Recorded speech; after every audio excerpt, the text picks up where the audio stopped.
Hello students, हम प्रश्नावली 303 कर रहे थे। हमने प्रश्नावली 303 में प्रश्न नंबर 1 के सारे खंड कर लिए थे। अब इसी प्रश्नावली की एक प्रश्न करने के बाद प्रश्न नंबर 2 देखिए। इसको भी आप खुद कर सकते हैं, ये भी आसान है। 2x plus 3y equal to 11 और 2x minus 4y equal to minus 24 को हल Please कीजिए like and और इससे subscribe. m का वह मान ज्ञात कीजिए जिसके लिए y equal to mx plus 3 हो। आपको क्या करना हो, इसमें आपको पहले इन दोनों समीकरणों को हल करना है। किस विधि से? प्रतिस्थापन विधि से, क्योंकि मैंने आपको अभी यही विधि कराई है। इस विधि से इसको हल करेंगे। इसको पहले आप इसमें हल करके आप x और y के मान निकालेंगे, जैसे हमने प्रश्न नंबर 1 में किए थे। इन समीकरणों में इनको सॉल्व की इन दोनों समीकरणों को सॉल्व कीजिए और उसमें x और y के मान क्या कीजिए, ज्ञात कीजिए। x और y के मान निकालने के बाद आप उस x और y के मान को y equal to mx plus 3 में रखेंगे। y का मान कितना है और x का मान कितना है। जब x और y के मान इस क्वेश्चन में रखेंगे तब जाके आप क्या करेंगे, m का मान निकाल पाएंगे। तो आपको करना है इसको वैसा ही है। आप प्रश्न नंबर 2 के इन दोनों समीकरणों को, किसको, 2x plus 3y equal to 11 and 2x minus 4y equal to minus 24 को हल करेंगे। हल करके x और y के मान निकालेंगे और उनको निकालने के बाद उसने ये कहा है, इससे m का वह मान ज्ञात कीजिए जिसके लिए y equal to mx plus 3 हो। x और y का मान निकालने के बाद आप उस x और y के मान कहाँ रखेंगे, इसमें रखेंगे। किसमें? y equal to mx plus 3 में। x का मान कितना है और y का मान कितना है, इसमें रखने के बाद आप इसमें m का मान निकाल सकते हैं। तो आप इसको खुद कर सकते हैं। अब प्रश्न नंबर 3 है, लिखा है कि निम्न समस्याओं में रखे गए समीकरण बनाइए और उनके हल प्रतिस्थापन विधि से हल द्वारा ज्ञात कीजिए। तो यहाँ पर कुछ प्रश्न हैं, ये इनको बोलते प्रॉब्लम क्वेश्चन, यानी कि समस्यात्मक प्रश्न। निम्न समस्याओं को, इन समस्याओं को आप पढ़िए। इन समस्याओं को पढ़ करके आप पहले क्या बनाइए, इक्वेशन बनाइए। पहले एक समीकरण बनाइए, यहाँ लिखा समीकरण बनाइए। आप पहले समीकरण बनाइए और उसके बाद उसमें क्या कीजिए, इन प्रश्नों को हल कीजिए। तो यहाँ पर ये जो प्रॉब्लम क्वेश्चन होते हैं, जो समस्यात्मक प्रश्न होते हैं, हम लोग को पढ़ते हैं। इनको पहले हम क्या बनाते हैं, इन समस्याओं को हम क्या करते हैं, इन समस्याओं से हम क्या बनाते हैं, पहले समीकरण। और समीकरण बनाने के बाद हम क्या करते हैं, उनको हल करते हैं कोई सी भी विधि से। अब हम केवल क्या कौन सी विधि कर रहे हैं, प्रतिस्थापन विधि। तो प्रश्न इसमें ये लिखा, पहला प्रश्न है कि दो संख्याओं का अंतर 26 है और एक संख्या दूसरी संख्या की 3 गुनी है, उन्हें ज्ञात कीजिए। अब मैंने आपको एक बार पहले भी समझाया था इसके बारे में। इन समस्याओं को सॉल्व करने के लिए यहाँ पर जो चूंकि पार्ट क्या है, दो चर वाला समीकरण है, हम क्या करते हैं, दो चर का प्रयोग करते हैं। दो चर कौन से हैं, एक्स और वाई। तो यहाँ पर हम क्या करेंगे, पहले हम ढूंढेंगे पहले हमें कौन सी दो चीजें निकालनी है। उन दो चीजों में से हम एक को एक्स मानेंगे, एक को वाई मानेंगे, जो कि मैंने आपको पहले भी कराया था। हम पहले ये देखते हैं इन प्रॉब्लम क्वेश्चन में हमें कौन कौन सी दो चीजें निकालनी है। आपको दो चीजें निकालने के लिए दी होती हैं। उन दो चीजों में से, उन दो अज्ञात राशियों में से हम एक को x मानते हैं और दूसरे को y मानते हैं। x और y मानने के बाद हम इस प्रश्न को पढ़ करके, इनको समझ करके हम क्या बनाएंगे, इसमें से समीकरण युग्म बनाएंगे। यानी कि समीकरण बनाएंगे दो, समीकरण युग्म दो बनाएंगे, तब उसको हम क्या करेंगे, सॉल्व करेंगे, x y के मान निकालेंगे। तो मैंने आपको जैसे कहा भी है, हम प्रश्न को ध्यान से पढ़ेंगे और उसके बाद हम क्या निकालेंगे, एक्स और वाई के मान निकालेंगे। लेकिन पहले क्या करना पड़ेगा, हमको समीकरण बनाने पड़ेंगे और समीकरण बनाने के लिए हमें पहले क्या मानना पड़ेगा, अज्ञात राशियों को एक्स और वाई मानना पड़ेगा। तो यहाँ पर आप देखिए, दो संख्याओं का अंतर क्या है, 26 है। अब यहाँ पर क्या है, दो संख्याएं। मैंने आपको कहा आप प्रश्न को बार बार पढ़ेंगे और देखेंगे उसमें कौन सी दो चीजें निकालनी है, वो दो कौन सी अज्ञात राशियां हैं जो आपको निकालनी है। तो इस प्रश्न में देखिए, दो संख्याओं का अंतर क्या है, 26 है। तो दो संख्याओं का अंतर 26 है, यानी इसमें दो संख्याएं हैं, एक पहली संख्या, एक दूसरी संख्या। अब देखो, एक संख्या दूसरी की 3 गुनी है। यहाँ लिखा हुआ एक संख्या दूसरी संख्या की 3 गुनी है, एक संख्या दूसरी संख्या की 3 गुनी है, यानी कि एक संख्या और दूसरी संख्या। यहाँ पर दो संख्याएं दे रखी हैं, एक संख्या को हम x मानेंगे, एक को हम y मानेंगे, उन्हें ज्ञात कीजिए। अब मैंने आपको फिर कह रहा हूं, आप जब भी इन प्रॉब्लम क्वेश्चंस को पढ़ते हैं, इनमें पहले आप ये ढूंढिए हमें कौन कौन से दो चीजें निकालनी है, मीन्स कौन कौन से दो अज्ञात राशियां निकालनी है। उन दो अज्ञात राशियों में से एक को हम x मानेंगे, दूसरे को y मानेंगे। जैसे मान लीजिए हमें किसी प्रश्न में आयत की लंबाई और चौड़ाई निकालनी है, तो हम आयत की लंबाई को मानेंगे x और चौड़ाई को मानेंगे y। मान लीजिए हमें राम और श्याम की आयु निकालनी है, तो राम की आयु को x मान लेंगे और श्याम की आयु को y मान लेंगे। माना हमें बस और रेलगाड़ी की चाल निकालनी है, तो बस की चाल को x मानेंगे और रेलगाड़ी की चाल को हम y मान लेंगे। तो मैंने आपको फिर वही कहा, इसमें जो भी दो चीजें निकालनी हो, एक को x और दूसरे को हम y मानते हैं। तो यहाँ पर क्या निकालनी है, एक संख्या दूसरी की 3 गुनी है, उन्हें ज्ञात कीजिए। तो हमें निकालनी है दो संख्याएं, क्योंकि एक संख्या ये है, दूसरी भी है, तो हमें दो संख्या निकालनी है। तो हम क्या लिखेंगे, माना एक संख्या x और दूसरी संख्या क्या है, y है। तो तीसरा पहला मैंने लिख दिया, हमें दो चीजें निकालनी है। हम लिख देंगे हर प्रश्न में ऐसे ही, माना एक संख्या बराबर x और दूसरी संख्या बराबर क्या, y। Let the first number be x and second number be y. तो हम एक्स और वाई मानने के बाद हम क्या करेंगे, प्रश्न को पढ़ेंगे ध्यान से। आप प्रश्न को पढ़िए, पहले किताब को सामने रखिए, मैं आपको पढ़ रहा हूँ, समझा रहा हूँ, आप देखिए उसको। दो संख्याओं का अंतर 26 है। यहाँ पर जो पहले लिखा हुआ दो संख्याओं का अंतर क्या है, 26 है। तो हम लिख देंगे चूंकि दो संख्याओं का अंतर बराबर 26, उनकी किताब में कहा था प्रश्न में कि दो संख्याओं का अंतर 26, हम लिखेंगे चूंकि दो संख्याओं का अंतर बराबर क्या 26, इसलिए x माइनस वाई बराबर 26। ये बन गया इसका क्वेश्चन 1। तो आपको हम यही करना है इन प्रश्नों में। पहले आपको दो चीजें जो अज्ञात हों उन्हें x और y मानना है। उसके बाद प्रश्न को पढ़ करके उनकी शर्तों को समझ करके दो शर्तों से दो के बनाना है समीकरण। एक शर्त क्या थी इसमें कि उन संख्याओं का अंतर 26 है। उस प्रश्न में कहा था कि दो संख्याओं का अंतर क्या है, 26 है। तो दो संख्याओं का अंतर बराबर क्या, 26। चूंकि दो संख्याओं का अंतर बराबर 26, because difference of two numbers equal to 26, इसलिए x minus y equal to 26। X और वाई बराबर, क्योंकि दो संख्याएं कौन कौन सी हैं, x और y हमने मान रखी हैं, तो उनका अंतर 26 है। दो संख्याओं का अंतर 26 है, तो दो संख्याएं कौन कौन सी हैं, x और y। तो यानी कि इन दो संख्याओं का x और y का जो अंतर है वो कितना है, 26 है। हमने इसको इक्वेशन बना दिया, x और y बराबर 26। समीकरण क्या बन गया, ये 1 बन गया। अब दूसरे समीकरण के लिए हम दूसरे शब्द को ढूंढेंगे किताब में, तब लिखा हुआ है कि दो संख्याओं का अंतर 26 है, हमने उसको प्रयोग कर दिया। अब लिखा हुआ और एक संख्या दूसरी संख्या की 3 गुनी है। उसने कहा प्रश्न में फिर से एक संख्या दूसरी की क्या है, 3 गुनी है। चूंकि एक संख्या दूसरे की 3 गुनी है, एक संख्या बराबर दूसरी संख्या की 3 गुनी, 3 गुनी में 3 से गुणा कर दिया। एक संख्या दूसरी की 3 गुनी है, तो एक संख्या बराबर है दूसरी संख्या की 3 गुनी, यानी गुणा के 3। एक संख्या बराबर 3 गुणा दूसरी संख्या, तो x बराबर 3y, क्योंकि एक संख्या हमने x मान रखा था के ऊपर और दूसरे हमने y मान रखी है। एक संख्या x मान रखी है, दूसरी संख्या y मान रखी है, तो एक संख्या बराबर दूसरी की 3 गुनी, x बराबर क्या, 3y। ये क्वेश्चन नंबर क्या आ गया, ये 2। ये क्वेश्चन क्या आ गया, ये 2। तो पहला क्वेश्चन आ गया ये, दूसरा आ गया क्या, ये। अब क्या करेंगे, इसको हल करेंगे जो मैंने आपको समझाया था पहले प्रतिस्थापन विधि से। तो अब इसमें क्या कीजिए, x की वैल्यू 3y को रखिए एक में, जो समीकरण 2 में x का मान कितना है, 3y। इस समीकरण 2 से x का मान 3y का रखेंगे, अब समीकरण का रहेंगे 1 में रखेंगे। तो x बराबर 3y को समीकरण 1 में रखो, तो हम यहाँ रखेंगे समीकरण 2 से x का मान समीकरण 1 में रखने पर, समीकरण 2 से x बराबर 3y समीकरण 1 में रखने पर, तो हम समीकरण 2 से जो x का मान 3y है हम इसे कहाँ रख रहे हैं, समीकरण का 1 में रख रहे हैं, क्योंकि यही क्या है, प्रतिस्थापन विधि है। तो x कितना है, 3y है, तो 1 में देखिए जहां पर x है वहां क्या रखिए आप, 3y। कहां से, इक्वेशन नंबर 2 से। तो देखिए इक्वेशन क्या वन क्या है, x माइनस वाई इक्वल 26। तो हम लिखेंगे x माइनस वाई का लिखेंगे 3y minus y equal to क्या, 26। आप समझ गए होंगे ये x माइनस वाई है, परंतु मैंने यहाँ पर जो x के बदले क्या रख दिया है, 3y, क्योंकि यहाँ पर x कितना है, 3y के बराबर है। तो जहां पर x है वहां क्या रख दिया हमने, 3y रख दिया। तो यार हमने 3y ऋण y बराबर क्या, 26, या 3y ऋण y कितना हो गया, 2y बराबर क्या, 26। 3y में से एक y गया, कितना हुआ, 2y, या y बराबर कितना हुआ, ये 26/2 बराबर कितना गया, ये 13। ये हमने 2 का भाग, समीकरण जानते हैं, गुणा से उल्टा क्या हो गया, भाग हो गया, 13 आ गया। y कितना आ गया, 13। हम जैसे कर रहे थे इससे पहले, y का मान 13 है, इसको वहां रखेंगे आप समीकरण चाहे रखिए 1 में, चाहे रखिए 2 में। तो समीकरण 2 में रखेंगे हम, समीकरण 2 में y बराबर 13 रखने पर, तो समीकरण 2 में y बराबर 13 रखने पर y का मान कितना, 13 है। तो आप उसको रखिए 1 में, चाहे रखिए 2 में। 2 में क्या है, x बराबर 3y, तो x बराबर 3 गुणा गए 13, क्या है, x बराबर 3y है, तो x बराबर 3 गुणा गए y कितना था, 13 था, 3 गुणा गए 13 बराबर 13 39। तो x का मान आ गया 39, y आ गया 13। यानी कि हमने इसको क्या करना है, जो हमने माना हुआ था, एक संख्या x मान रखी थी, दूसरी संख्या y मान रखी थी, अतः एक संख्या क्या आ गई, x कितना आ गया, 39। अतः एक संख्या 39 और दूसरी संख्या y यानी कि 13। अतः एक संख्या 39 और दूसरी संख्या क्या है, 13 है। अतः एक संख्या बराबर 39 और दूसरी संख्या बराबर क्या, 13। ये इसका क्या है, आंसर है। दूसरा प्रश्न है, दो संपूरक कोणों में बड़ा कोण छोटे कोणों से 18 डिग्री अधिक है, उन्हें ज्ञात कीजिए। आप इसको समझिए, मैंने आपको फिर कहा है, आप प्रश्न को पढ़ेंगे, हम देखेंगे कि हमें दो चीज़ें क्या क्या निकालनी है, हम पहले उन्हें ढूंढेंगे। जब दो चीज़ें क्या निकालनी है उन्हें ढूंढेंगे, उसके बाद हम क्या करेंगे, दो बनाएंगे समीकरण, दो क्वेश्चन बनाएंगे, तब उनको सॉल्व करके x और y का मान निकालेंगे। तो याद पढ़िए ध्यान से, दो संपूरक कोणों में बड़ा कोण छोटे कोणों से 18 डिग्री अधिक है। दो संपूरक कोणों में बड़ा कोण छोटे कोण से, तो हमने यहाँ पर ढूंढ लिया है कि दो चीजें हैं, बड़ा कोण छोटा कोण।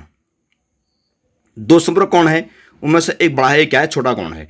तो यहाँ पर दो चीजें ढूंढ ली है हमने, दो संपूरक कोणों में बड़ा कोण छोटे कोणों से 18 अधिक है। तो माना बड़ा कोण x डिग्री और छोटा कोण क्या है y डिग्री है। उसने क्या किया, उन्हें ज्ञात कीजिए। किन्हें ज्ञात कीजिए?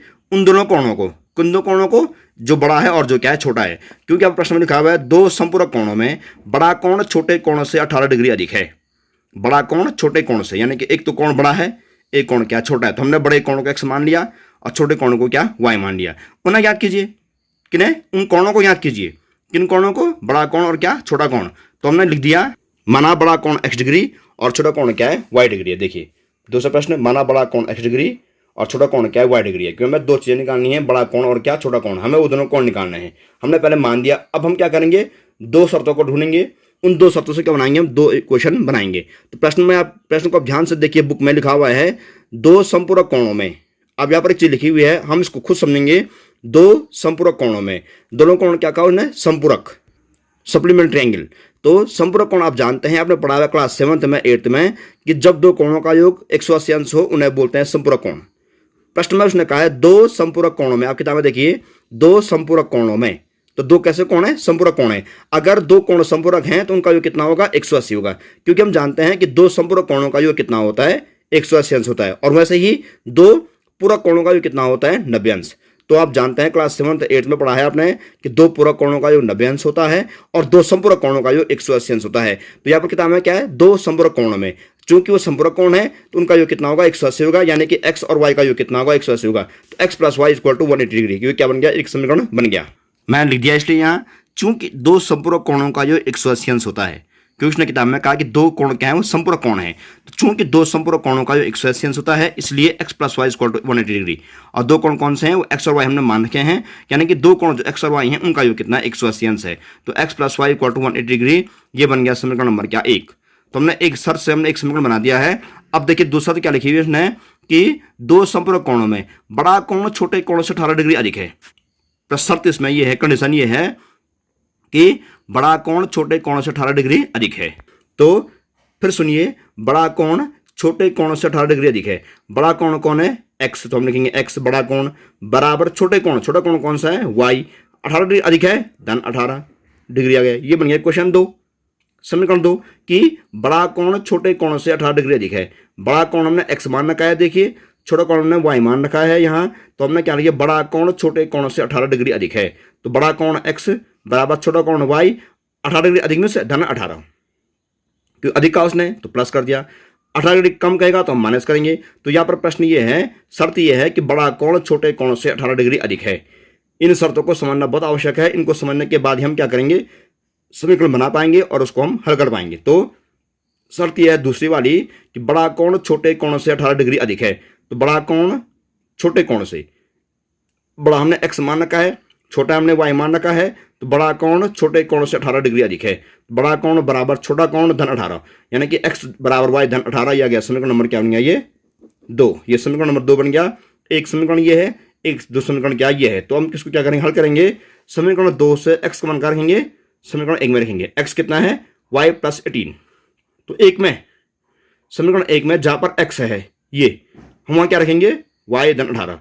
क्योंकि 2 में x का मान कितना है? y धन 18 है। हम ऐसा किसमें कर, हम ऐसा ही करते हैं प्रतिस्थापन विधि में कि हम एक समीकरण के मान को दूसरे में या दूसरे को क्या अगले समीकरण में रखते हैं। पहले का मान दूसरे में या दूसरे का मान पहले में रखते हैं, जो मैंने आपको इससे पहले की वीडियो में समझाया भी था। तो यहाँ पे हम क्या करेंगे? x की वैल्यू y प्लस 18 का रखेंगे समीकरण क्या? 1 में। तो जहां पर समीकरण 1 में जहां पर x है वहां क्या रखिए? x की वैल्यू y धन 18। समीकरण 1 में वो x equal to y plus 18 degree रखने पर, तो समीकरण 1 क्या था? x प्लस वाई बराबर 180। समीकरण 1 था x प्लस वाई बराबर 180। x कितना मान आएगा? y धन 18 आएगा। तो हम क्या लिखेंगे यहाँ पे? x का मान कितना का मान है? y plus 18। तो y plus 18 plus y, x का मान y धन 18। यहाँ पे क्या लिखेंगे? y धन 18 धन y धन 18 यह आ गया, धन y बराबर 180। y धन 18 धन y बराबर 180। क्योंकि हमने समीकरण 1 में x का मान कितना रख दिया है? y धन 18 रखने पर हमने यहाँ कर दिया y धन 18 धन y बराबर 180। y कितना हुआ? 2y प्लस क्या? 18 डिग्री इक्वल टू 1 क्या? 80 डिग्री। अब आप इस क्वेश्चन को सॉल्व कीजिए। 2y बराबर 180 18 बराबर 162। 2y बराबर 180, इसको हम यहाँ लाएंगे, ऋण हो जाएगा, घड़ा क्या आ गया? 162। और y बराबर क्या? 162 बटे 2 बराबर 81 आ गया। तो y कितना आ गया? क्वेश्चन को हल करके 81 आ गया। और वाई का मान चूंकि 81 आ गया तो हम वाई का मान क्या रखेंगे समीकरण 1 में या 2 में। तो हम देखेंगे वाई का मान समीकरण क्या 2 में रखने पर, समीकरण 2 में वाई बराबर 81 रखने पर, तो जहां पर 2 है वहां क्या रखिए वाई बराबर 81। तो समीकरण 2 ये है एक्स बराबर वाई धन 81 है और वाई का मान कितना रखिए 81, एक्स बराबर वाई धन 18, यानी कि एक्स बराबर 81 धन 18। तो समीकरण 2 में पर एक्स बराबर 81 धन 18 बराबर क्या 99। तो एक्स कितना आ गया 99, वाई कितना था 81, यानी कि बड़ा कोण एक्स यानी कि 99 है और छोटा कोण हमने वाई माना था वो कितना है 81। बड़े कोण को हमने एक्स माना था, एक्स 99 है, छोटे कोण को हमने वाई माना था, वाई कितना है 81 है। तो एक्स का मान 99, वाई का मान 81, अतः बड़ा कोण 99 डिग्री और छोटा कोण कितना है 81 डिग्री, अतः बड़ा कोण 99 डिग्री और छोटा कोण क्या 81 डिग्री, ये इसका आंसर है। अब क्वेश्चन नंबर 3 देखिए, यहाँ पे लिखा हुआ है कि एक क्रिकेट टीम के कोच ने 7 बल्ले और 6 गेंदें 3800 में खरीदी। बाद में उसने 3 बल्ले और 5 गेंदें 1750 में खरीदी। प्रत्येक बल्ले और प्रत्येक गेंद का मूल्य ज्ञात कीजिए। तो यहाँ पर 2 चीज़ें कौन कौन सी निकालनी है, पहले आप ढूंढिए प्रत्येक बल्ले और प्रत्येक गेंद का मूल्य निकालना है। मैंने आपको वही कहा था बार बार कि हम क्या ढूंढेंगे, हमें कौन से 2 अज्ञात राशियाँ निकालनी है। तो कौन कौन से 2 अज्ञात मान निकालना है हमें, प्रत्येक बल्ले का मूल्य और प्रत्येक गेंद का मूल्य। तो हम लिखेंगे माना प्रत्येक बल्ले का मूल्य ₹X और प्रत्येक गेंद का मूल्य क्या है ₹Y, क्योंकि हमें क्या क्या निकालना है प्रत्येक बल्ले का मूल्य और प्रत्येक गेंद का मूल्य। तो माना प्रत्येक बल्ले का मूल्य ₹X और प्रत्येक गेंद का मूल्य कितना है ₹Y। तो तीसरा प्रश्न, माना प्रत्येक बल्ले का मूल्य बराबर ₹X और प्रत्येक गेंद का मूल्य बराबर क्या ₹Y। हम पहले यही करेंगे, हमें किसको X मानना और किसको Y मानना, हम इसको ढूंढेंगे। अब प्रश्न को पढ़ेंगे, 2 शर्तें होंगी, उन 2 शर्तों से हम क्या बनाएंगे 2 समीकरण बनाएंगे। प्रश्नानुसार आप किताब में देखिए, उसने कहा है एक क्रिकेट टीम के कोच ने 7 बल्ले और 6 गेंदें खरीदी 3800 में। देखिए 7 बल्ले और 6 गेंदें, पहले शर्त यह है कि 7 बल्ले खरीदे, 6 गेंद खरीदी और कितने में आया पूरे 3800 रुपये में। क्योंकि यहाँ लिखा हुआ किताब में कि कोच ने क्या किया 7 बल्ले और 6 गेंदें 3800 में खरीदी।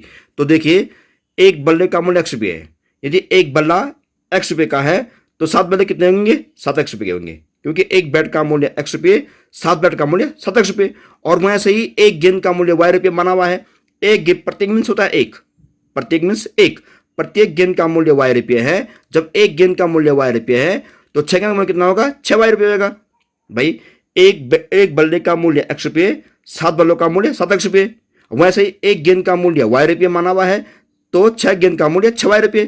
तो हमने खरीदे हैं 7 बल्ले यानी कि 7X ये हो गए, हमने खरीदी है 6 गेंदें यानी कि 6Y ये हो गई। तो 7X धन 6Y बराबर कितना हो जाएगा 3800 रुपये। 7X + 6Y = 3800 rupees. क्योंकि प्रश्न में ये था कि 7 बल्ले और 6 गेंदें, तो 7X धन 6Y हमने दोनों खरीदी, ये भी खरीदे 7 बल्ले, ये भी खरीदे हमने 6 गेंदें, कुल मूल्य कितना उसका 3800 रुपये। तो हमें बना दिया एक क्वेश्चन पहला 7X + 6Y = 3800 रुपीज़। क्योंकि एक बल्ले का मूल्य ₹X है, एक गेंद का मूल्य ₹Y है, तो 7 बल्ले 7X में 6 गेंदें 6Y में, दोनों का मूल्य कुल 3800 रुपये। तो 7X + 6Y = 3800 रुपीज़। अब दूसरा जो क्वेश्चन मिलेगा वो क्या बना, उसने कहा था कि एक क्रिकेट टीम ने 7 बल्ले और 6 गेंदें 3800 में खरीदी। बाद में अब दूसरे क्वेश्चन देखिए हैं, बाद में उसने 3 बल्ले और 5 गेंदें 1750 में खरीदी। 3 बल्ले और 5 गेंदें, तो यह आएगा 3X, 3 बल्लों के लिए 3X, और कितना कहा उसने 3 बल्ले और क्या 5 गेंदें, तो 5Y। 3 बल्ले और 5 गेंदें कितने में खरीदी उसने 1750 में खरीदी। यह गया क्वेश्चन नंबर क्या 2। तो दूसरा यह है कि बाद में उसने 3 बल्ले और 5 गेंदें 3X + 5Y, 3 बल्ले और 5 गेंदें 1750 में खरीदी। 3X + 5Y = 1750 rupees. तो क्वेश्चन 1 ये है। क्वेश्चन 2 ये इनको क्या कीजिए सॉल्व कीजिए। अब सॉल्व क्या करेंगे मैंने आपको समझा रखा है, हम लोग पहले समीकरण 1 से या समीकरण क्या 2 से, इसके बाद समीकरण 1 से। मैंने आपको कहा था प्रतिस्थापन में हम क्या करते हैं समीकरण 1 से या समीकरण 2 से एक को हम लेंगे। हम लेंगे समीकरण क्या 1 से। तो एक क्या है समीकरण देखिए जरा 7X + 3Y = 3800। तो हमने लिख दिया, देखो समीकरण 1 से लिया हमने 7X = 3800 - 6Y। हमने क्या किया 6Y को यहाँ लेंगे। मैंने आपको कहा था इस विधि में हम X को या Y को एक को क्या करते हैं पक्षांतरण करते हैं। तो 7X = 3800 - 6Y। मैं 6Y को दाईं तरफ लाया तो प्लस का क्या हो गया माइनस हो गया। तो यहाँ देखिए हमने इसको यहाँ बना दिया 7X, यहाँ देखो 7X = 3800 - 6Y। 7X = 3800 - 6Y। और फिर X बराबर, अब 7 को हम क्या करेंगे गुणा से क्या लाएंगे भाग लाएंगे 3800 - 6Y बटे क्या 7। ये बनेगा समीकरण नंबर क्या 3। अब इस 3 को हम क्या रखेंगे समीकरण क्या रहेंगे 2 में, क्योंकि हमने जो बना रखा है वो किससे बना रखा है, समीकरण 1 से बना रखा है। मैंने आपको पहले वीडियो में कहा था हमने अगर ये वाला समीकरण 1 से बना रखा है तो हम रखेंगे इसको 2 में, अगर हमने इसको बना रखा है 2 से तो हम रखेंगे इसको क्या 1 में। चूंकि मैंने ये वाला समीकरण जो है समीकरण नंबर 3 कहां से बना रखा है, समीकरण 1 से बना रखा है, हम इसको क्या रखेंगे अब समीकरण क्या 2 में रखेंगे। तो x का यौमान समीकरण 2 में रखने पर, तो x का यौमान समीकरण 2 में रखने पर अब x का जो मान है क्या रखेंगे समीकरण 2 में, 2 कहाँ है 3x + 5y = 1750। तो जहां पर x की वैल्यू जो ये है, तो जहां पर x है यानी कि यहां पर x है, देखिए 3x, तो इस x का मान कितना रखेंगे आप, ये वाला 3806y/7। तो देखिए यहाँ 3, ये 3 लिखा हुआ है और x का मान कितना है 3x नहीं 3 आ गया, x कितना है, x को रखेंगे यहां से 3800 ऋण 6y/7 ये कोष्टक बंद। तो ये आ गया 3x, 3 और पूरा ये x आ गया क्योंकि x वैल्यू यहां से आ गई। तो 3x + 5y प्लस क्या 5y = 1750। तो ये बन गया इस तरह से। अब इसको सॉल्व कीजिए, तो हम जब इसको सॉल्व करेंगे ये दोनों कट नहीं रहे हैं तो मत काटिए, हम कोष्टक खोलेंगे, तो 3 गुणा करेंगे 3800 से भी, 3 गुणा करेंगे 6y से भी, क्योंकि कोष्टक खोलने पर भाग की संख्या सभी इस पदों से गुणा हो जाती है। तो 3 को इससे भी गुणा कीजिए, 3 शून्य के 0, 3 शून्य के 0, 3 × 24, 3 × 3 = 9 = 11। हमने 3 को किससे गुणा किया 3800 से गुणा कर दिया और -3 × 6 = 18 y/7। और याद देखिए धन 5y/1, 5y में क्या लिखेंगे 1 लिखेंगे और कितना आ गया बराबर कितना आ गया 1750। देखिए 5y/1 बराबर 1750। अब हम क्या करेंगे 7 और 1 का एलसीएम लेंगे, क्योंकि ये दोनों भिन्न हैं, हमें दोनों भिन्नों को ऐड करना है, प्लस यहाँ पे है तो 7 और 1 का एलसीएम कितना गया 7 ही आया।